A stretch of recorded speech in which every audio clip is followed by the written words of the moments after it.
पूरी तैयारी कर ली गई। नर अते नारियां सारे ही बड़े उत्साह विच हन। सै नंदन बहल अर संकटे समाज भरे, दास करे कारज को लादी आन तिन में। ਕਹਿੰਦੇ ਹਨ ਰੱਥਾਂ ਅਤੇ ਘੋੜਿਆਂ ਦੇ ਉੱਤੇ, ਬਹਿਲਾਂ ਦੇ ਉੱਤੇ ਸਮਾਨ ਨੂੰ ਲੱਦ ਲਿਆ ਗਿਆ। ਜਿਹੜੇ ਵੀ ਸੇਵਕ ਸਨ ਗੁਰੂ ਘਰ ਦੇ ਵਿੱਚ, ਉਹ ਇਸ ਕਾਰਜ ਨੂੰ ਕਰ ਰਹੇ ਹਨ। बड़ो बर टोहे थार दीरग कराहे लीन, और सब बासन संभारे तिस छिन में। ਵੱਡੇ ਵੱਡੇ ਜਿਹੜੇ ਕੜਾਏ ਪਏ ਹੋਏ ਸੀ ਲੰਗਰ ਦੇ, ਉਹ ਵੀ ਰੱਖ ਲਏ। ਹੋਰ ਵੀ ਬਰਤਨਾਂ ਦੀਆਂ ਸਾਰੀਆਂ ਹੀ ਪੰਡਾਂ ਬੰਨ੍ਹ ਲਈਆਂ ਹਨ ਅਤੇ ਸਾਰਿਆਂ ਨੂੰ ਰੱਖ ਕੇ ਸਭ ਚੱਲ ਪਏ ਹਨ। बसन के भार भूर तरे कर पूर्ण को, बृख पखो जोर कीन तुरन गमन में। ਵਸਤਰਾਂ ਦੀਆਂ ਪੰਡਾਂ ਬੰਨ੍ਹ ਕੇ ਰੱਖ ਲਈਆਂ, ਕਿਉਂਕਿ ਬੜਾ ਜ਼ਿਆਦਾ ਸਮਾਨ ਲੈ ਕੇ ਆਏ ਸੀ ਅਤੇ ਆਪਣੀ ਮਰਜ਼ੀ ਦੇ ਨਾਲ ਹੀ ਅੰਮ੍ਰਿਤਸਰ ਤੋਂ ਵਡਾਲੀ ਆ ਗਏ ਸੀ। ਹੁਣ ਮਹਾਰਾਜ ਦੀ ਆਪਣੀ ਮਰਜ਼ੀ ਹੈ ਵੀ ਸਾਨੂੰ ਇੱਥੋਂ ਚੱਲਣਾ ਚਾਹੀਦਾ ਹੈ, ਤਾਂ ਕਰਕੇ ਹੁਣ ਚੱਲ ਪਏ ਹਨ। सुंदर सुरंग सज्यो सयंदन पै जरीदार, उर्द उतंग स्वै कलश चांदी करके। ਕਹਿੰਦੇ ਹਨ ਰੱਥਾਂ ਦੇ ਉੱਤੇ ਸ੍ਰੇਸ਼ਟ ਰੰਗ ਵਾਲੇ ਸਿਅੰਦਨ ਸਜਾਏ ਗਏ ਹਨ। ਨਾਲ ਦੀ ਨਾਲ ਉਹਨਾਂ 'ਤੇ ਸੋਨੇ ਦੇ ਕਲਸ਼ ਵੀ ਲੱਗੇ ਹੋਏ ਹਨ। ਰਹੇ ਸੀਨ ਸੰਮਤ ਵਡਾਲੀ ਗੁਰੂ ਮਹਾਰਾਜ, ਸਗਰੇ ਸਮਾਜ ਪੁਰੀ ਨਿਜ ਆਏਗੇ। ਕਹਿੰਦੇ ਹਨ ਗੁਰੂ ਸਾਹਿਬ ਜੀ ਮਹਾਰਾਜ 3 ਸਾਲ ਵਡਾਲੀ ਦੇ ਵਿੱਚ ਰਹਿਣਾ ਕੀਤਾ ਹੈ। ਲੋਕ ਸੁਣਤਾਏ ਗੁਰ ਆਗਮ ਕੋ ਸੁਣ ਪਾਏ, ਭਏ ਇੱਕ ਥਾਏ ਸਭ ਹੀ ਕੈ ਮੋਦ ਛਾਏਗੇ। ਕਹਿੰਦੇ ਹਨ ਗੁਰੂ ਸਾਹਿਬ ਜੀ ਦਾ ਆਉਣਾ ਸੁਣ ਕੇ ਜਿੰਨੇ ਵੀ ਪਿਆਰ ਵਾਲੇ ਸਨ ਅੰਮ੍ਰਿਤਸਰ 'ਚ, ਉਹ ਸਾਰੇ ਇਕੱਠੇ ਹੋ ਗਏ। ਮਨ ਦੇ ਵਿੱਚ ਬੜਾ ਆਨੰਦ ਹੈ, ਸਤਿਗੁਰੂ ਜੀ ਨੇ ਆਉਣਾ ਹੈ, ਅਤੇ ਪਿਆਰ ਵਾਲਿਆਂ ਦਾ ਜਿਹੜਾ ਹਿਰਦਾ ਹੈ ਉਹ ਵੈਸੇ ਹੀ ਆਪਣੇ ਪ੍ਰੀਤਮ ਤੋਂ ਬਿਨਾਂ ਮੁਰਝਾਇਆ ਹੋਇਆ ਰਹਿੰਦਾ। ਮੈਂ ਸ਼ਾਇਦ ਅੱਗੇ ਵੀ ਬੇਨਤੀ ਕੀਤੀ ਹੈ, ਪਰਮਾਤਮਾ ਦੇ ਦਰ 'ਤੇ ਇੱਕੋ ਇੱਕ ਹੀ ਹਥਿਆਰ ਹੈ ਜਿਹੜਾ ਪ੍ਰਵਾਨ ਹੈ। ਇੱਕੋ ਇੱਕ ਹੀ ਭੇਟਾ ਹੈ ਜਿਹੜੀ ਉਹ ਲੈਂਦਾ ਹੈ, ਉਹ ਹੈ ਸਿਰਫ ਹੁਕਮ ਮੰਨ ਕੇ ਉਹਦਾ ਨਾਂ ਲੈਣਾ ਅਤੇ ਉਹਦੇ ਨਾਲ ਪ੍ਰੇਮ ਕਰਨਾ। ਦੁੱਖ ਆਵੇ ਸੁੱਖ ਆਵੇ, ਸਿਰਫ ਪ੍ਰੇਮ ਵਿੱਚ ਰਹਿਣਾ। ਇਹੀ ਹਥਿਆਰ ਹੈ ਜਿਹੜਾ ਉਹਦੇ ਦਰ 'ਤੇ ਪ੍ਰਵਾਨ ਹੈ। ਔਰ ਇਸੇ ਹਥਿਆਰ ਦੇ ਕਰਕੇ ਏਡੇ ਵੱਡੇ ਪਰਮਾਤਮਾ ਨੂੰ ਭਗਤਾਂ ਨੇ ਆਪਣੇ ਵੱਸ ਵਿੱਚ ਕਰ ਲਿਆ। ਈਵਨ ਕਿ ਭਗਤ ਪਰਮਾਤਮਾ ਦੇ ਨਾਲ ਮਜ਼ਾਕ ਵੀ ਕਰਦੇ ਰਹੇ। ਜਿਹਦੇ ਨਾਲ ਪਿਆਰ ਹੋਏ ਉਹਦੇ ਨਾਲ ਸਾਰੀਆਂ ਚੀਜ਼ਾਂ ਪ੍ਰਵਾਨ ਹੁੰਦੀਆਂ। ਗੁਰਬਾਣੀ ਵਿੱਚ ਇੱਕ ਸ਼ਬਦ ਹੈ, ਕਹਿੰਦੇ ਨੇ ਜੋ ਪੈ ਹਮਨਾ ਪਾਪ ਕਰੰਤਾ ਅਹੇ ਅਨੰਤਾ, ਪਤਿਤ ਪਾਵਨ ਨਾਮ ਕੈਸੇ ਹੁੰਦਾ। ਭਗਤ ਕਹਿੰਦੇ ਪਰਮਾਤਮਾ ਤੁਹਾਡਾ ਇੱਕ ਨਾਮ ਤੇ ਸਾਡੇ ਕਰਕੇ ਵੀ ਹੈ। ਕਿਹੜਾ? ਕਹਿੰਦੇ ਜੇ ਅਸੀਂ ਪਾਪ ਹੀ ਨਾ ਕਰਦੇ, ਅਸੀਂ ਜੀਵ ਜੇ ਪਾਪ ਹੀ ਨਾ ਕਰਦੇ, ਤੈਨੂੰ ਪਤਿਤ ਪਾਵਨ ਕਿਹਨੇ ਕਹਿਣਾ ਸੀ। ਹੇ ਪਰਮਾਤਮਾ, ਤੈਨੂੰ ਲੋਕ ਪਤਿਤ ਪਾਵਨ ਤਾਂ ਕਹਿੰਦੇ ਨੇ ਕਿਉਂਕਿ ਅਸੀਂ ਪਤਿਤ ਹਾਂ, ਅਤੇ ਸਾਡੇ ਕਰਕੇ ਤੇਰਾ ਇਹ ਨਾਮ ਹੈ। ਉਹਦੇ ਦਰ ਦੇ ਉੱਤੇ ਪ੍ਰੇਮ ਕਬੂਲ ਹੈ। ਹੁਣ ਇੱਥੇ ਇੱਕ ਚੀਜ਼ ਸ਼ਬਦ ਆਉਂਦੀ ਹੈ ਵੀ ਪ੍ਰੇਮ ਫਿਰ ਹੋਏ ਕਿਵੇਂ, ਉਹਦੇ ਨਾਲ ਫਿਰ ਪ੍ਰੇਮ ਕੀਤਾ ਕਿਵੇਂ ਜਾਏ। ਕਿਉਂਕਿ ਪ੍ਰੇਮ ਤਾਂ ਉਦੋਂ ਹੋਏਗਾ ਨਾ ਜਦੋਂ ਕਿਸੇ ਦਾ ਕੋਈ ਪਰਉਪਕਾਰ ਵੇਖੀਏ। ਪਹਿਲਾਂ ਵੀ ਸ਼ਾਇਦ ਬੇਨਤੀ ਕੀਤੀ ਹੈ, ਪ੍ਰੇਮ ਅਤੇ ਮੋਹ ਵਿੱਚ ਬੜਾ ਫਰਕ ਹੁੰਦਾ ਹੈ। ਮੋਹ ਆਪਣੇ ਪਰਿਵਾਰ ਨਾਲ ਹੁੰਦਾ, ਕਿਸੇ ਇੱਕ ਨਾਲ ਹੋ ਸਕਦਾ ਹੈ ਮੋਹ। ਜਦੋਂ ਪ੍ਰੇਮ ਹੈ ਫਿਰ ਉਹ ਸਾਰਿਆਂ ਨਾਲ ਹੀ ਹੈ। ਮੋਹ ਇੱਕ 'ਤੇ ਖਲੋ ਜਾਂਦਾ। ਇਸ ਕਰਕੇ ਦੁਨੀਆ ਦੇ ਵਿੱਚ ਪ੍ਰੇਮ ਦੀ ਡੈਫੀਨੇਸ਼ਨ ਬੜੀ ਗਲਤ ਹੈ। ਜਦੋਂ ਪ੍ਰੇਮ ਹੋ ਗਿਆ ਪਰਮਾਤਮਾ ਦੇ ਨਾਲ, ਫਿਰ ਸਾਰਿਆਂ ਨਾਲ ਹੀ ਹੋ ਗਿਆ। ਫਿਰ ਦੁਨੀਆ 'ਚ ਕੋਈ ਮਾੜਾ ਨਹੀਂ ਲੱਗਦਾ। ਫਿਰ ਉਹਦੇ ਪੰਛੀਆਂ ਨਾਲ ਵੀ ਪ੍ਰੇਮ ਹੈ। ਫਿਰ ਜੋ ਪਰਮਾਤਮਾ ਨਾਲ ਪ੍ਰੇਮ ਹੋ ਗਿਆ ਜੇ ਉਹਦੇ ਨਾਲ, ਫਿਰ ਉਹਦੇ ਜਿੰਨੇ ਰੰਗ ਨੇ, ਬਾਰਿਸ਼ ਨਾਲ ਵੀ ਪ੍ਰੇਮ ਹੈ, ਠੰਡ ਨਾਲ ਵੀ ਪ੍ਰੇਮ ਹੈ, ਗਰਮੀ ਨਾਲ ਵੀ ਪ੍ਰੇਮ ਹੈ, ਦੁੱਖ ਨਾਲ ਵੀ ਪ੍ਰੇਮ ਹੈ, ਸੁੱਖ ਨਾਲ ਵੀ ਪ੍ਰੇਮ ਹੈ। ਬਾਕੀ ਮਨੁੱਖ ਦਾ ਮੋਹ ਹੈ, ਤੇ ਮੋਹ ਬੜੀ ਵਾਰੀ ਟੁੱਟ ਵੀ ਜਾਂਦਾ ਹੈ। ਪ੍ਰੇਮ ਟੁੱਟਦਾ ਨਹੀਂ ਹੈ। ਜਦੋਂ ਹੋ ਗਿਆ, ਪ੍ਰੇਮ ਦੀ ਪਹਿਚਾਣ ਹੀ ਹੈ। ਪ੍ਰੇਮ ਵੱਢਿਆ ਤੇ ਜਾਂਦਾ ਹੈ, ਪ੍ਰੇਮ ਚੀਰਿਆ ਤੇ ਜਾਂਦਾ ਹੈ, ਟੁੱਟਦਾ ਨਹੀਂ ਹੈ। ਪ੍ਰੇਮ ਦੀ ਮੈਂ ਗਾਥਾ ਸ਼ਾਇਦ ਇੱਕ ਵਾਰੀ ਗੁਰੂ ਹਰਗੋਬਿੰਦ ਸਾਹਿਬ ਜੀ ਦੇ ਸਮੇਂ ਇੱਕ ਸਿੱਖ ਹੋਇਆ, ਉਹ ਆਪਣੀ ਖੇਤੀਬਾੜੀ ਦਾ ਕੰਮ ਕਰਿਆ ਕਰਦਾ ਸੀ। ਇੱਕ ਦਿਨ ਉਸ ਦੇ ਕੋਲ ਦੀ ਗੁਰੂ ਦੇ ਸਿੰਘ ਲੰਘੇ, ਗੁਰਬਾਣੀ ਗਾਇਨ ਕਰ ਰਹੇ ਸੀ। ਉਹਦੇ ਮਨ ਨੂੰ ਬੜੀ ਮਿੱਠੀ ਲੱਗੀ ਵੀ ਏਡੀ ਸੋਹਣੀ ਬਾਣੀ। ਉਹ ਸਿੱਖ ਕਹਿਣ ਲੱਗੇ ਅਸੀਂ ਤੇਰੇ ਕੋਲ ਨਹੀਂ ਬੈਠ ਸਕਦੇ, ਚਲੇ ਗਏ। ਆਪਣੀ ਮਾਤਾ ਨੂੰ ਕਹਿੰਦਾ, ਮਾਤਾ ਮੈਨੂੰ ਅੱਜ ਕੋਈ ਸਿੱਖ ਮਿਲੇ ਸੀ, ਬੜੇ ਪ੍ਰੇਮ ਦੇ ਸ਼ਬਦ ਬੋਲਦੇ ਪਏ ਸੀ। ਮੇਰਾ ਵੀ ਦਿਲ ਹੈ ਮੈਂ ਵੀ ਉਸ ਗੁਰੂ ਨੂੰ ਮਿਲਾਂ। ਕਿਵੇਂ ਮਿਲਿਆ ਜਾ ਸਕਦਾ? ਪਹਿਲਾਂ ਜੰਗਲਾਂ ਦਾ ਸਮਾਂ ਸੀ, ਕਿੱਥੇ ਕੋਈ ਬਾਹਰ ਜਾਂਦਾ ਸੀ। ਕਹਿੰਦੇ ਬੇਟਾ ਇੱਕੋ ਹੀ ਤਰੀਕਾ ਹੈ, ਤੂੰ ਉਹਨਾਂ ਨੂੰ ਯਾਦ ਕਰਿਆ ਕਰ। ਕਹਿੰਦਾ ਫਿਰ ਜੇ ਤੂੰ ਯਾਦ ਕਰੇਗਾ ਉਹ ਤੈਨੂੰ ਇੱਥੇ ਮਿਲਣ ਆ ਜਾਣਗੇ। ਇਹ ਹੋ ਸਕਦਾ? ਉਹਦੀ ਮਾਂ ਕਹਿੰਦੀ ਹਾਂ ਬਿਲਕੁਲ ਹੋ ਸਕਦਾ ਹੈ। ਜੇ ਉਹ ਸੱਚੇ ਨੇ ਤੇ ਤੇਰਾ ਪ੍ਰੇਮ ਸੱਚਾ ਹੈ, ਉਹ ਆ ਜਾਣਗੇ। ਇਹ ਕਿਹੜੀ ਵੱਡੀ ਗੱਲ ਹੈ? ਗੱਲ ਤੇ ਪ੍ਰੇਮ ਸੱਚਾ ਹੋਣਾ ਚਾਹੀਦਾ ਨਾ। ਕਹਿੰਦੇ ਚਲੋ ਠੀਕ ਹੈ। ਆਪਣੇ ਖੇਤਾਂ ਦੇ ਵਿੱਚ ਖੇਤੀਬਾੜੀ ਕਰਨ ਲੱਗਾ। ਉਹਦੀ ਮਾਂ ਕਹਿੰਦੀ ਜਿਸ ਦਿਨ ਜੇ ਗੁਰੂ ਜੀ ਆ ਵੀ ਜਾਣ ਨਾ ਕਦੇ, ਉਹਨੇ ਇੱਕ ਆਨਾ ਤੇ ਨਾਲ ਥੋੜ੍ਹਾ ਜਿਹਾ ਗੁੜ, ਕਹਿੰਦੀ ਬੇਟਾ ਇਹ ਪੱਲੇ ਨਾਲ ਹੀ ਬੰਨ੍ਹ ਲੈ, ਜਦੋਂ ਵੀ ਆ ਜਾਣ ਇਹ ਅੱਗੇ ਰੱਖ ਦੇਣਾ ਤੇ ਮੱਥਾ ਟੇਕਣਾ ਉਹਨਾਂ ਅੱਗੇ। ਚਲੋ ਠੀਕ ਹੈ। ਆਪਣੇ ਖੇਤਾਂ ਵਿੱਚ ਕੰਮ ਕਰਦਾ ਹੈ, ਸਾਰਾ ਦਿਨ ਗੁਰੂ ਗੁਰੂ ਕਰੀ ਜਾਂਦਾ ਹੈ। ਇੱਕ ਦਿਨ ਗੁਰੂ ਹਰਗੋਬਿੰਦ ਸਾਹਿਬ ਜੀ ਸਿੱਖਾਂ ਨੂੰ ਕਹਿਣ ਲੱਗੇ, ਸਿੱਖੋ ਅੱਜ ਅਸੀਂ ਫਲਾਣੀ ਦਿਸ਼ਾ ਜਾਣਾ ਹੈ।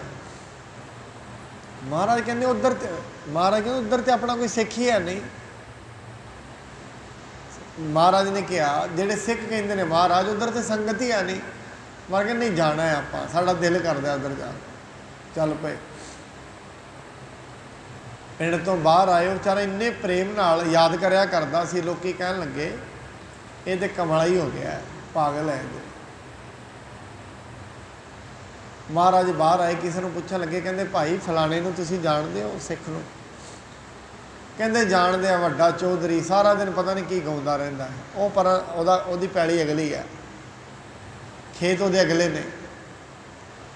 ਸਤਿਗੁਰੂ ਜੀ ਕਹਿੰਦੇ ਜੇ ਤੇਰੀ ਜ਼ੁਬਾਨ 'ਚੋਂ ਚੌਧਰੀ ਨਿਕਲਿਆ ਤੇ ਕੀ ਪਤਾ ਚੌਧਰੀ ਬਣ ਜਾਏ। ਚੌਧਰੀ ਦਾ ਮਤਲਬ ਭਾਈ ਜਿਵੇਂ ਅੱਜ MLA ਹੈ, ਮਰ ਕਹਿੰਦੇ ਕੀ ਪਤਾ ਬਣ ਜਾਏ ਭਾਈ, ਕੀ ਪਤਾ ਤੇਰੀ ਜ਼ੁਬਾਨ ਹੀ ਸੁਲੱਖਣੀ ਹੋ ਜਾਏ। ਗੁਰੂ ਜੀ ਜਦੋਂ ਘੋੜੇ ਦੀ ਉਹਨੇ ਆਵਾਜ਼ ਸੁਣੀ ਚੱਲਣ ਦੀ, ਮਹਾਰਾਜ ਸਾਹਿਬ ਨੂੰ ਵੇਖਿਆ, ਸਮਝ ਗਿਆ ਵੀ ਇਹ ਗੁਰੂ ਸਾਹਿਬ ਨੇ। ਉਹਨਾਂ ਦੇ ਚਰਨੀ ਡਿੱਗ ਪਿਆ। ਸਤਿਗੁਰੂ ਮਹਾਰਾਜ ਜੀ ਨੂੰ ਕਹਿੰਦੇ ਆ ਗਏ ਹੋ? ਮਹਾਰਾਜ ਦੇ ਚਰਨੀ ਇੰਨਾ ਵਿਰਾਗ ਆਇਆ, ਆਪਣਿਆਂ ਅਥਰੂਆਂ ਦੇ ਨਾਲ ਉਹਨਾਂ ਦੇ ਚਰਨੀ ਧੋ ਦਿੱਤੇ ਬੜੇ ਪ੍ਰੇਮ ਨਾਲ। ਸਤਿਗੁਰੂ ਜੀ ਕਹਿੰਦੇ ਭਾਈ ਹੁਣ ਖੜਾ ਹੋ, ਅਸੀਂ ਤਾਂ ਗੁੜ ਖਾਣ ਲਈ ਆਏ ਹਾਂ, ਸਾਡੇ ਪੈਸੇ ਕੱਢ। ਅਸੀਂ ਤਾਂ ਗੁੜ ਖਾਣ ਲਈ ਆਏ ਹਾਂ, ਉਹ ਕੱਢ ਤੂੰ। ਹੁਣ ਪ੍ਰੇਮ ਵਿੱਚ ਯਾਦ ਹੀ ਨਾ ਰਿਹਾ, ਉਹਨੇ ਫਿਰ ਗੁੜ ਕੱਢਿਆ ਤੇ ਉਹ ਪੈਸੇ ਮਹਾਰਾਜ ਦੇ ਅੱਗੇ ਰੱਖੇ। ਸਿੱਖ ਇਤਿਹਾਸ ਦੇ ਵਿੱਚ ਉਹਦਾ ਨਾਂ ਆਉਂਦਾ ਹੈ ਭਾਈ ਪੱਲਾ। ਪੱਲਾ ਕਿਉਂ? ਵੀ ਉਹ ਪੱਲੇ ਨਾਲ ਗੁੜ ਬੰਨ੍ਹ ਕੇ ਰੱਖਦਾ ਹੁੰਦਾ ਸੀ, ਪੱਲਾ। ਫਿਰ ਕਹਿੰਦਾ ਮਹਾਰਾਜ ਮੇਰੇ ਘਰ ਵੀ ਚੱਲੋ। ਘਰ ਚਲੇ ਗਏ ਸਤਿਗੁਰੂ। ਹੁਣ ਮਹਾਰਾਜ ਆਪ ਸੀ, ਨਾਲ ਕੋਈ 10-20 ਸਿੱਖ ਸਨ। ਹੁਣ ਗੁਰੂ ਜੀ ਗਏ ਤੇ ਹੋਰ ਸੰਗਤ ਵੀ ਆ ਗਈ ਨਾਲ ਹੀ। ਉਹਦੀ ਮਾਂ ਨੂੰ ਕਹਿੰਦਾ ਮਾਂ ਸਤਿਗੁਰੂ ਵਾਸਤੇ ਕੁਛ ਬਣਾ। ਮਾਂ ਕਹਿੰਦੀ ਬੇਟਾ ਥੋੜ੍ਹੀ ਜਿਹੀ ਦਾਲ ਹੈ, ਗਰੀਬੀ ਬੜੀ ਹੈ, ਕਰੀਏ ਕੀ ਹੁਣ? ਚਲੋ ਗੁਰੂ ਸਾਹਿਬ ਨਾਲ 2-4 ਹੁੰਦੇ ਛਕਾ ਦੇਣਾ ਸੀ ਲੰਗਰ। ਹੁਣ ਇੰਨੇ ਦੇ ਲੋਕ ਨੇ, ਮਹਾਰਾਜ ਉਹਨਾਂ ਦੇ ਦਿਲ ਦੀ ਜਾਣ ਗਏ।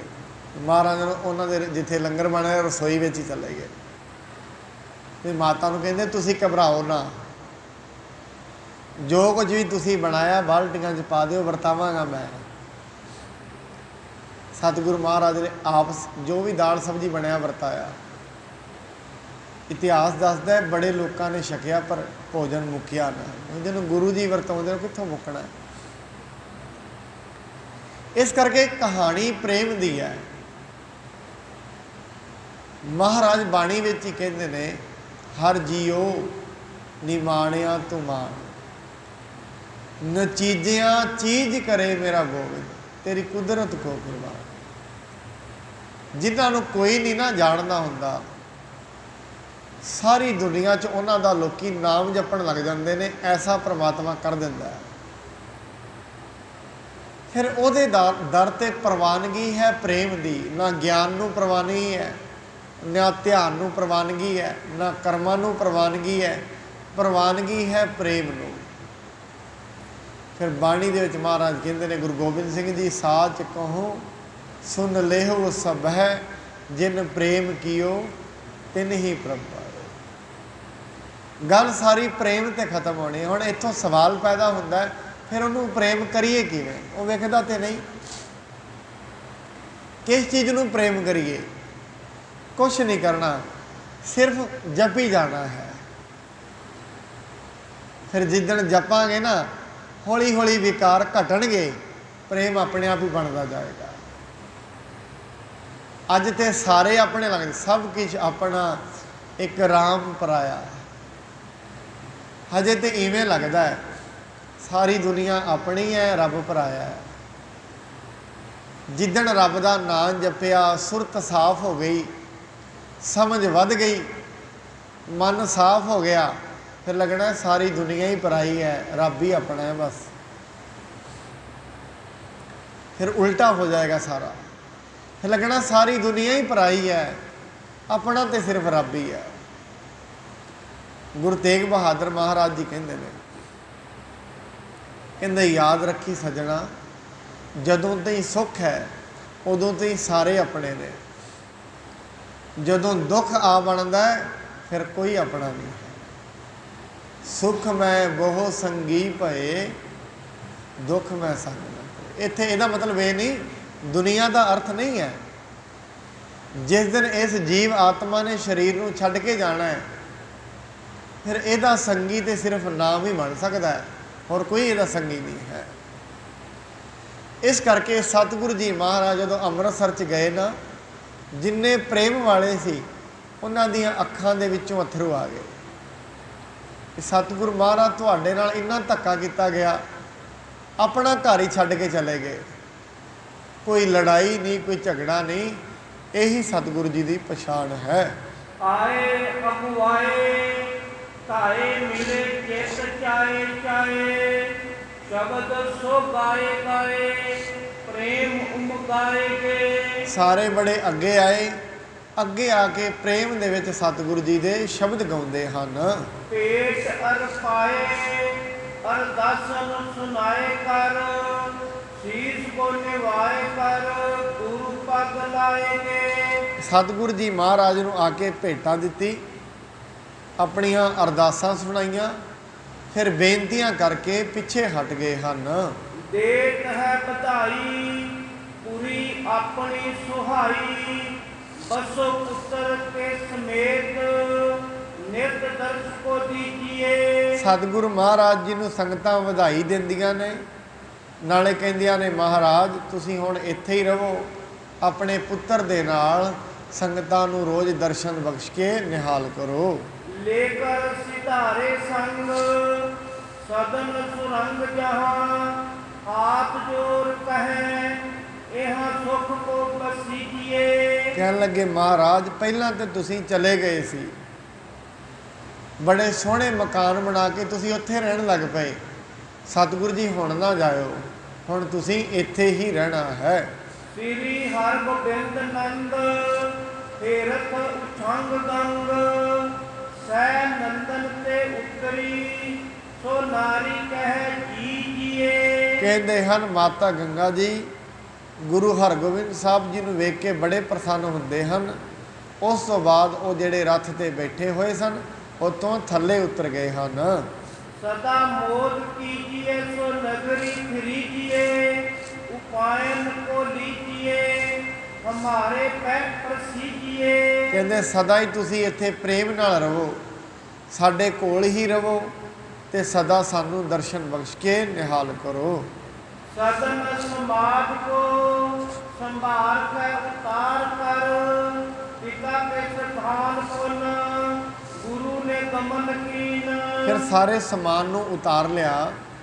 ਉਸ ਤੋਂ ਬਾਅਦ ਹੁਣ ਗੁਰੂ ਸਾਹਿਬ ਜੀ ਅੰਮ੍ਰਿਤਸਰ ਵਿੱਚ ਆਏ ਨੇ ਤੇ ਅੰਮ੍ਰਿਤਸਰ ਵਿੱਚ ਗੁਰੂ ਅਰਜਨ ਸਾਹਿਬ ਜੀ ਦੇ ਪਿਤਾ ਸਥਾਨ ਭਾਵ ਗੁਰੂ ਰਾਮਦਾਸ ਜੀ ਦਾ ਸੁੰਦਰ ਸਥਾਨ ਬਣਿਆ ਹੋਇਆ ਹੈ।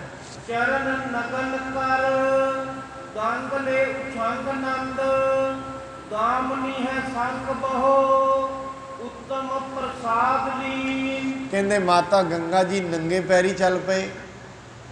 ਬਾਲਕ ਹਰਗੋਬਿੰਦ ਸਿੰਘ ਜੀ ਗੁਰੂ ਹਰਗੋਬਿੰਦ ਸਾਹਿਬ ਜੀ ਨੂੰ ਨਾਲ ਹੀ ਲੈ ਲਿਆ ਹੈ ਤੇ ਬੜੇ ਪ੍ਰੇਮ ਦੇ ਨਾਲ ਪ੍ਰਸ਼ਾਦ ਲੈਣਾ ਕੀਤਾ ਹੈ।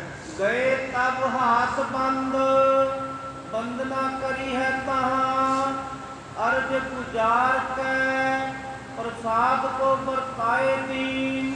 ਕਹਿੰਦੇ ਉਸ ਤੋਂ ਬਾਅਦ ਮਾਤਾ ਗੰਗਾ ਜੀ ਨੇ ਨਮਸਕਾਰਾਂ ਕੀਤੀਆਂ, ਅਰਦਾਸ ਕੀਤੀ, ਫਿਰ ਜਿਹੜਾ ਪ੍ਰਸ਼ਾਦ ਹੈ ਸੰਗਤ ਵਿੱਚ ਵਰਤਾ ਦਿੱਤਾ ਹੈ। ਫਿਰੇ ਹੈ ਪ੍ਰਕਰਮਾ ਤੀਨ, ਅਧਿਕ ਅਧੀਨ ਹੋਏ, ਕਛਕ ਅਸੀਨ ਪੁੰਨ ਬੰਧਕ ਸੋ ਮਨ ਦੀਨ। ਫਿਰ ਸਨੀਮਰ ਉਹਨਾਂ ਨੇ 3 ਪ੍ਰਕਰਮਾਵਾਂ ਕੀਤੀਆਂ ਤੇ ਬੜੇ ਪ੍ਰੇਮ ਦੇ ਨਾਲ ਉੱਥੇ ਬੈਠ ਗਏ ਹਨ। ਤੈਸੀ ਬਿਦ ਗੰਗ ਸੁਤ ਸੰਗ ਲੈ ਕਰਤ ਭਈ, ਪੂਜ ਗੁਰੂ ਥਾਨ ਕੋ ਸਦਨ ਪੁੰਨ ਆਏ ਕੈ। ਕਹਿੰਦੇ ਹਨ ਉਸ ਤੋਂ ਬਾਅਦ ਮਾਤਾ ਗੰਗਾ ਜੀ ਨੇ ਪੁੱਤਰ ਨੂੰ ਨਾਲ ਲੈ ਕੇ ਗੁਰੂ ਅਸਥਾਨ ਦੀ ਪੂਜਾ ਕੀਤੀ। ਫਿਰ ਮਾਤਾ ਗੰਗਾ ਜੀ ਘਰ ਆ ਗਏ ਹਨ।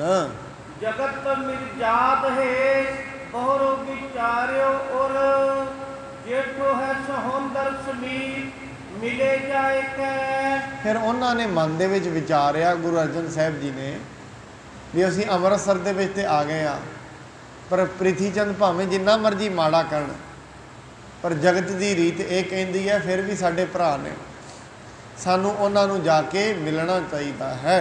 ਮధుਰ ਪ੍ਰਸਾਦ ਲੀਨ ਹਿਰਦੇ ਐਲਾਦ ਹਿਤ, ਗੋਪ ਬਾਦ ਖਾਨੇ ਨਾਹੇ ਐਸੇ ਚਿੱਤ ਲਾਇਕ ਹੈ। ਕਹਿੰਦੇ ਨਾਲ ਉਹਨਾਂ ਨੇ ਮਿੱਠਾ ਪ੍ਰਸ਼ਾਦ ਲਿਆ ਤੇ ਇਸ ਤਰ੍ਹਾਂ ਗੱਲ ਦੇ ਵਿੱਚ ਮਨ ਦੇ ਵਿੱਚ ਵਿਚਾਰਿਆ ਕਿ ਕੋਈ ਗੱਲ ਨਹੀਂ, ਉਹ ਝਗੜਾ ਕਰਦੇ ਨੇ, ਅਸੀਂ ਥੋੜ੍ਹੀ ਨਾ ਕਰਨਾ।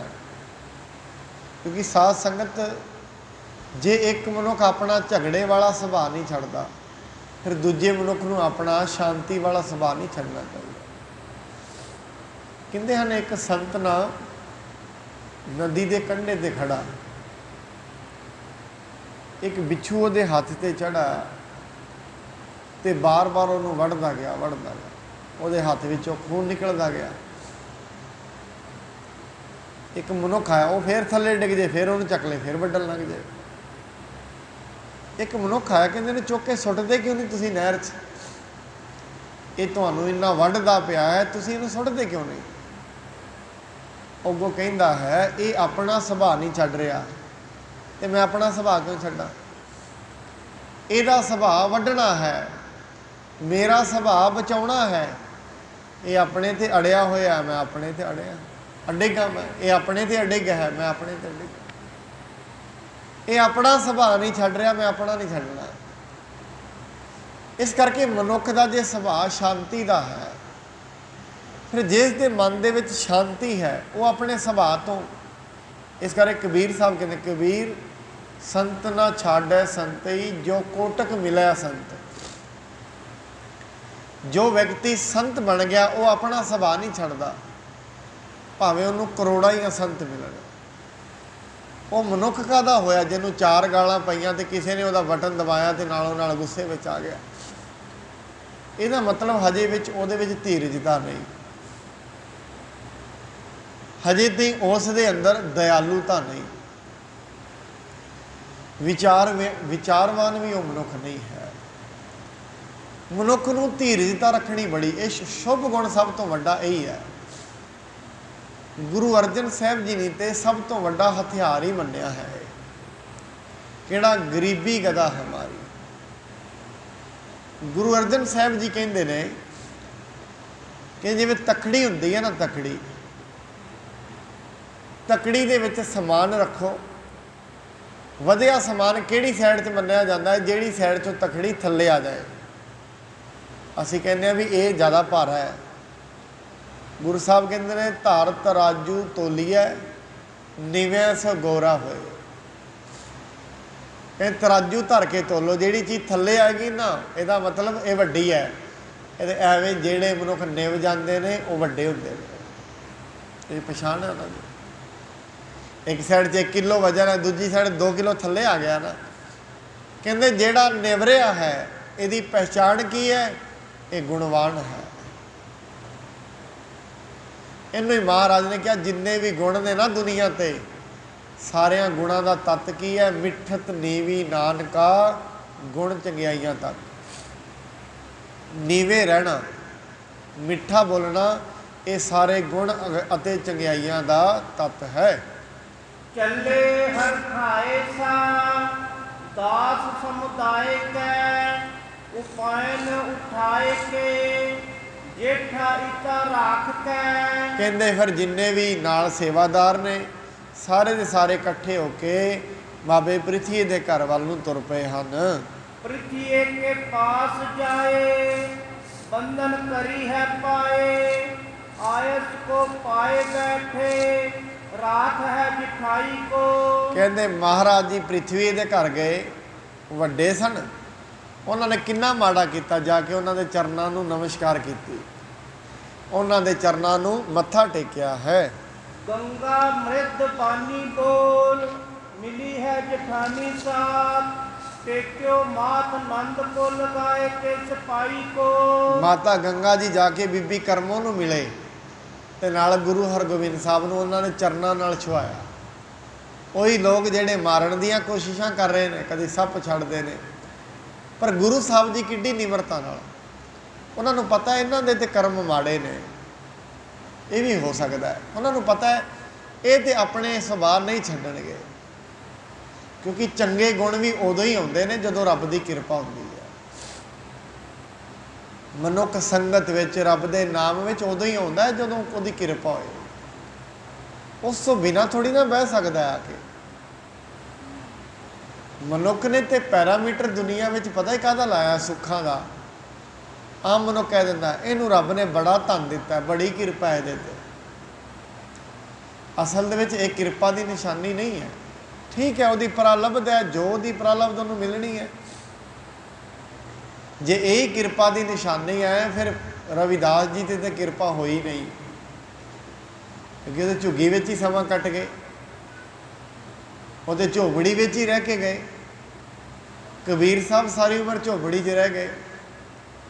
ਜਿੰਨੇ ਭਗਤ ਨੇ, ਸਿਰਫ ਭਗਤ ਪੀਪਾ ਜੀ ਨੂੰ ਛੱਡ ਕੇ ਨਾ, ਬਾਕੀ ਜਿੰਨੇ ਵੀ ਭਗਤ ਨੇ ਸਾਰੇ ਗਰੀਬ ਪਰਿਵਾਰਾਂ 'ਚੋਂ ਸਨ। ਗਰੀਬ ਦਾ ਮਤਲਬ ਦੁਨਿਆਵੀ ਤੌਰ 'ਤੇ ਜਿਨ੍ਹਾਂ ਦੀ ਆਰਥਿਕਤਾ ਵੱਡੀ ਨਹੀਂ ਸੀ, ਪਰ ਕਿਰਪਾ ਉਹਨਾਂ 'ਤੇ ਬੜੀ ਸੀ। ਇਸ ਕਰਕੇ ਸਤਿਗੁਰੂ ਜੀ ਮਹਾਰਾਜ ਇਹ ਸੋਚਦੇ ਨੇ ਇਹ ਤੇ ਵੱਡੇ ਨੇ, ਸਾਨੂੰ ਇਹਨਾਂ ਦੇ ਪੈਰੀ ਲੱਗਣਾ ਚਾਹੀਦਾ ਹੈ। ਬਾਕੀ ਇਹਨਾਂ ਦੇ ਸੁਭਾਅ ਠੀਕ ਨਹੀਂ, ਕਿਉਂ? ਇਹਨਾਂ ਦੇ ਕਰਮ ਠੀਕ ਨਹੀਂ। ਜਿਵੇਂ ਕਿਸੇ ਮਨੁੱਖ ਨੇ ਨਸ਼ਾ ਕੀਤਾ ਹੋਏ ਨਾ ਤੇ ਉਹ ਗਾਲਾਂ ਕੱਢਦਾ ਹੋਏ, ਲੋਕ ਕਹਿੰਦੇ ਨੇ ਛੱਡੋ ਪਹਿਲਾਂ ਨਸ਼ੇ ਵਿੱਚ ਹੈ, ਅਸੀਂ ਇਹ ਤੋਂ ਕੀ ਲੈਣਾ? ਇਹਨੂੰ ਕੀ ਪਤਾ ਇਹਦੇ ਕਮਲਾ ਹੋਇਆ ਫਿਰਦਾ। ਇਵੇਂ ਜਿਹੜਾ ਵਿਅਕਤੀ ਮਾਇਆ ਦੇ ਮੋਹ ਦੇ ਵਿੱਚ, ਲੋਭ ਲਾਲਚ ਦੇ ਵਿੱਚ ਕਮਲਾ ਹੋ ਜਾਏ ਨਾ, ਫਿਰ ਸਿਆਣੇ ਲੋਕ ਕਹਿੰਦੇ ਨੇ ਛੱਡੋ ਪਰਾਂ, ਇਹਦੇ ਨਾਲ ਕੀ ਝਗੜਨਾ, ਇਹ ਤੇ ਕਮਲਾ ਹੋਇਆ ਫਿਰਦਾ। ਇਹਨੂੰ ਲਾਲਚ ਨੇ ਕਮਲਾ ਕਰ ਦਿੱਤਾ ਹੈ, ਲੋਭ ਨੇ ਕਮਲਾ ਕਰ ਦਿੱਤਾ ਹੈ। ਸਤਿਗੁਰੂ ਜੀ ਮਹਾਰਾਜ ਆਪਣੀ ਜਗਤ ਦੀ ਰੀਤੀ ਤੇ ਮਰਿਆਦਾ ਨੂੰ ਨਿਭਾ ਰਹੇ ਹਨ। ਕਰਮੋ ਨਿਹਾਰ ਕਰ ਸੁੰਦਰ ਲੀਲਾਰ ਮਹਾ, ਵੀਰਗ ਦਰਸ ਭਲੇ ਭਾਗ ਵਡਾਈ ਕੋ। ਜਦੋਂ ਬੀਬੀ ਕਰਮੋ ਜੀ ਨੇ ਮਹਾਰਾਜ ਦੇ ਸੁੰਦਰ ਮਸਤਕ ਨੂੰ ਵੇਖਿਆ ਤੇ ਉਸਨੇ ਇਹ ਜਾਣਨਾ ਕੀਤਾ ਹੈ ਇਹ ਬਾਲਕ ਤੇ ਵੱਡੀ ਵਡਿਆਈ ਵਾਲਾ ਹੈ। ਟੋਕ ਟੋਕ ਰਿਦਾ ਭਇਓ ਜਲ ਬਲ ਛਾਰ ਥਿਓ ਉਪਰ ਕਪਟ ਕੀਓ ਦੂਤ ਬਿਖ ਨਿਆਈ ਕੋ। ਨਾਲ ਦੀ ਨਾਲ ਹਿਰਦਾ ਟੋਟੇ ਟੋਟੇ ਹੋ ਗਿਆ ਉਹਦਾ ਵੀ ਇਹ ਕੀ। ਕਹਿੰਦੇ ਹਨ ਸੜ ਬਲ ਕੇ ਸਵਾਹ ਹੋ ਗਈ। ਪਰ ਕਿਵੇਂ ਪ੍ਰਗਟਾਵਾ ਕਿਵੇਂ ਕਰ ਰਹੀ ਹੈ, ਜਿਵੇਂ ਘੜਾ ਹੁੰਦਾ ਨਾ, ਘੜੇ ਦੇ ਵਿੱਚ ਉੱਤੇ ਦੁੱਧ ਰੱਖਿਆ ਹੋਏ ਤੇ ਵਿੱਚ ਜ਼ਹਿਰ ਪਾਇਆ ਹੋਏ। ਉੱਤੋਂ ਤੋਂ ਤਾਂ ਕਹਿੰਦੀ ਹੈ ਮੇਰਾ ਲਾਲ ਜਿਉਂਦਾ ਰਹੇ, ਬੜੀ ਵੱਡੀ ਉਮਰ ਹੋਏ। ਅੰਦਰੋਂ ਸੋਚ ਰਹੀ ਹੈ ਵੀ 2 ਵਾਰੀ ਤੇ ਉਪਰਾਲੇ ਕਰ ਰਹੇ ਨੇ, ਹਜੇ ਤੱਕ ਤਾਂ ਗਿਆ ਨਹੀਂ। ਉੱਤੋਂ ਅਸੀਸਾਂ ਦੇ ਰਹੀ ਹੈ, ਵਿੱਚੋਂ ਜਿਹੜਾ ਦਿਲ ਹੈ ਉਹ ਸੜ ਬਲ ਕੇ ਸਵਾਹ ਹੋ ਗਿਆ ਹੈ।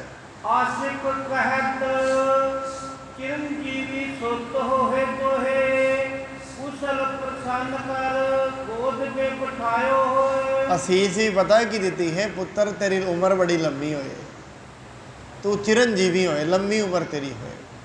ਤੇ ਨਾਲ ਉਹਨੂੰ ਬੱਚੇ ਨੂੰ ਬਾਲਕ ਹਰਗੋਬਿੰਦ ਸਾਹਿਬ ਜੀ ਨੂੰ ਗੋਦੀ ਦੇ ਵਿੱਚ ਬਿਠਾ ਲਿਆ ਹੈ। ਇਤਨੇ ਮੇ ਸਤਿਗੁਰ ਦਾਸ ਕੋ ਪਠਾਇਓ ਕਹਾਂ ਲਿਆਏ ਕਰ ਪ੍ਰੀਤੀਏ ਕੇ ਪਾਏ ਪਰ ਪਾਇਓ ਹੈ। ਕਹਿੰਦੇ ਇੰਨੇ ਵਿੱਚ ਸਤਿਗੁਰੂ ਜੀ ਕਹਿੰਦੇ ਸੇਵਕ ਨੂੰ, ਕਹਿੰਦੇ ਭਾਈ ਜਾਓ ਬਾਲਕ ਨੂੰ ਲੈ ਕੇ ਆਓ।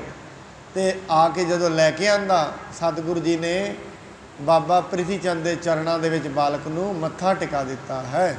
ਆਪ ਕੀ ਕਿਰਪਾ ਤੇ ਜੈਸੇ ਕਿਰਪਨ ਲਹੇ ਸੁਦਨ ਤੈਸੇ ਹੀ ਇਹ ਨੰਦਨ ਸਦਨ ਮੇ ਸੁਹਾਇਓ ਹੈ। ਮਹਾਰਾਜ ਜੀ ਕਹਿਣ ਲੱਗੇ ਭਾਈ ਜੀ ਤੁਹਾਡੀ ਕਿਰਪਾ ਦੇ ਨਾਲ ਜਿਵੇਂ ਕੰਜੂਸ ਲੋਕਾਂ ਨੂੰ ਧਨ ਮਿਲ ਜਾਂਦਾ ਹੈ, ਇਹ ਤੁਹਾਡੀ ਕਿਰਪਾ ਨਾਲ ਹੀ ਬਾਲਕ ਮਿਲਿਆ ਹੈ।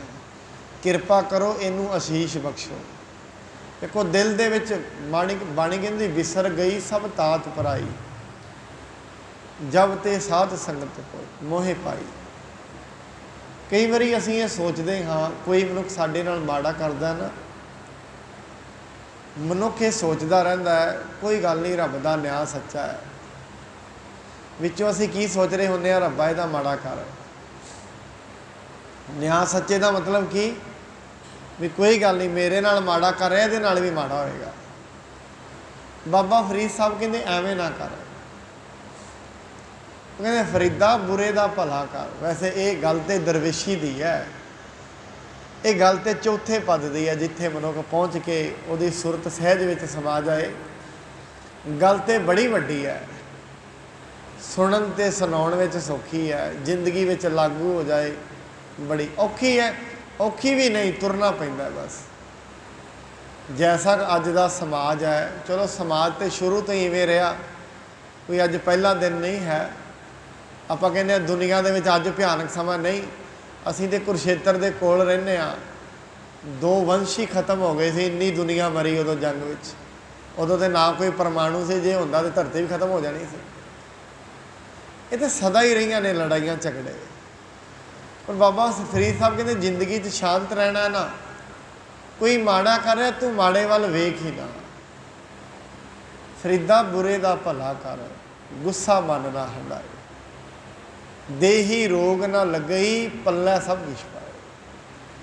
ਕਹਿੰਦੇ ਯਾਦ ਰੱਖੀ ਮਾੜਾ ਕਰਨ ਵਾਲਾ ਉੱਥੇ ਹੀ ਰਹਿ ਜਾਏਗਾ, ਚੰਗੇ ਕਰਨ ਵਾਲੇ ਨੇ ਪਤਾ ਨਹੀਂ ਕਿੰਨੇ ਅੱਗੇ ਪਹੁੰਚ ਜਾਣਾ। ਮਾੜਾ ਕਰਨ ਵਾਲਾ ਆਪਣੀਆਂ ਤਰਕੀਬਾਂ ਖੋਜਦਾ ਹੀ ਰਹਿ ਜਾਏਗਾ। ਜਿਵੇਂ ਹੁੰਦਾ ਨਾ ਪਿੰਡਾਂ ਦੇ ਵਿੱਚ ਆਮ ਕਰਕੇ, ਜਿਵੇਂ ਸ਼ਹਿਰਾਂ 'ਚ ਜਦੋਂ ਭਿਖਾਰੀ ਮੰਗਣ ਆਉਂਦਾ ਹੁੰਦਾ ਸੀ ਨਾ, ਉਹਨੂੰ ਵੇਖ ਕੇ ਗਲੀ ਦੇ ਜਿੰਨੇ ਕੁੱਕਰ ਹੁੰਦੇ ਸਾਰਿਆਂ ਬੜਾ ਭੌਂਕਣਾ। ਉਹਦੇ ਕੋਲ ਇੱਕ ਛੋਟਾ ਜਿਹਾ ਡੰਡਾ ਹੁੰਦਾ ਹੈ, ਨਾਲੇ ਵਿਖਾਉਂਦਾ ਜਾਂਦਾ ਹੈ, ਸਾਰੇ ਗਲੀ 'ਚੋਂ ਮੰਗ ਮੁੰਗ ਕੇ ਸਾਫ ਜਾਂਦਾ ਹੈ। ਉਹ ਵਿਚਾਰੇ ਕੁੱਤੇ ਫਿਰ ਉੱਥੇ ਦੀ ਉੱਥੇ, ਉਹ ਆਪਣੀ ਝੋਲੀ ਭਰ ਕੇ ਮੰਗ ਮੁੰਗ ਕੇ ਤੇ ਗਾਂਹ ਜਾਂਦਾ ਹੈ। ਭੌਂਕਣ ਵਾਲੇ ਉੱਥੇ ਹੀ ਰਹਿ ਜਾਂਦੇ। ਇਵੇਂ ਬੰਦਗੀ ਕਰਨ ਵਾਲੇ ਹੁੰਦੇ ਨੇ, ਉਹ ਕਿਸੇ ਦੀ ਪਰਵਾਹ ਨਹੀਂ ਕਰਦੇ, ਉਹ ਆਪਣੀ ਬੰਦਗੀ ਦੇ ਮਾਰਗ 'ਤੇ ਚੱਲਦੇ ਚੱਲਦੇ ਝੋਲੀਆਂ ਭਰ ਲੈਂਦੇ ਨੇ। ਬੋਲਣ ਵਾਲੇ ਉੱਥੇ ਹੀ ਰਹਿ ਜਾਂਦੇ ਨੇ। ਇਸ ਕਰਕੇ ਕਹਿੰਦੇ ਨੇ ਵਿਸਰ ਗਈ ਸਭ ਤਾਤ ਪਰਾਈ ਜਬ ਤੇ ਸਾਧ ਸੰਗਤ ਮੋਹਿ ਪਾਈ। ਕਹਿੰਦੇ ਨਾ ਕੋ ਵੈਰੀ ਨਹੀਂ ਬੇਗਾਨਾ ਸਗਲ ਸੰਗ ਹਮ ਕੋ ਬਣਾਈ। ਹੁਣ ਸਾਰੇ ਹੀ ਸਾਨੂੰ ਚੰਗੇ ਲੱਗਦੇ ਨੇ, ਕੋਈ ਵੀ ਮਾੜਾ ਨਹੀਂ ਲੱਗਦਾ ਹੈ। ਜਾਨੋ ਨਿਜ ਦਾਸ ਕੀਜੇ ਅੰਸ਼ ਕਾ ਪ੍ਰਕਾਸ਼ ਸੁਖ ਉਮਰ ਵਿਸਾਲ ਹੋਏ ਜੈਸੇ ਜਨਮਾਇਓ ਹੈ। ਕਹਿੰਦੇ ਹਨ ਇਹਨਾਂ ਨੂੰ ਪਤਾ ਹੈ ਕਿ ਆਸ਼ੀਰਵਾਦ ਦਿਓ। ਮਹਾਰਾਜ ਕਹਿਣ ਲੱਗੇ ਆਸ਼ੀਰਵਾਦ ਦਿਓ, ਇਹਨਾਂ ਦੀ ਉਮਰ ਵੱਡੀ ਹੋਏ, ਲੰਮੀ ਉਮਰ ਹੋਏ ਇਹਨਾਂ ਦੀ। ਇਹਨਾਂ ਵੀ ਜਾਣੀ ਜਾਣ, ਸਤਿਗੁਰੂ ਨੇ ਸਭ ਕੁਝ ਜਾਣਦੇ ਨੇ, ਪਰ ਪਤਾ ਨਹੀਂ ਇਹ ਗੱਲਾਂ ਸਤਿਗੁਰੂ ਜੀ ਕਿਉਂ ਉਹਨੂੰ ਕਹਿ ਰਹੇ ਹਨ।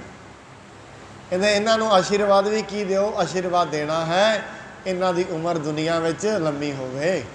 ਦੇਖਤ ਬਿਸਮ ਗਇਓ ਰਿਤੇ ਮਹਾ ਕੰਮ ਭਇਓ ਬਧਿਓ ਮਨ ਕੰਮ ਬ੍ਰਿਤੋ ਸੁੰਦਰ ਸੁਨੰਦ ਜਾਨ। ਕਹਿੰਦੇ ਹਨ ਨਾਲ ਦੀ ਨਾਲ ਜਦੋਂ ਪੁੱਤਰ ਦੇ ਦਰਸ਼ਨ ਕੀਤੇ ਪ੍ਰੀਤੀ ਚੰਦ ਦੇ ਹਿਰਦੇ ਵਿੱਚ ਬੜਾ ਗਮ ਹੋਇਆ ਵੀ ਪੁੱਤਰ ਤੇ ਇਹਨਾਂ ਦਾ ਬੜਾ ਸੁੰਦਰ ਹੈ, ਤਕੜਾ ਵੀ ਹੈ। ਉਸ ਦੇ ਹਿਰਦੇ ਵਿੱਚ ਵੀ ਬੜਾ ਗਮ ਹੋਇਆ ਹੈ।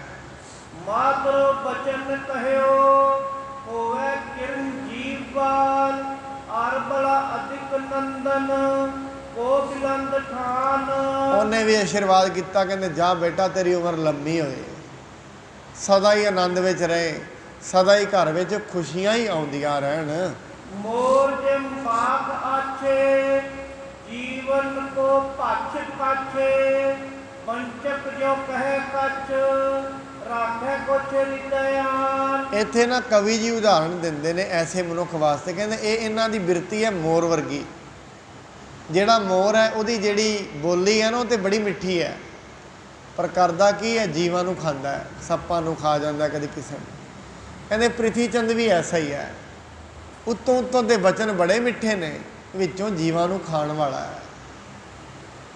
ਉੱਤੋਂ ਉੱਤੇ ਦੇ ਮਿੱਠੇ ਬਚਨ ਬੋਲਦਾ ਹੈ।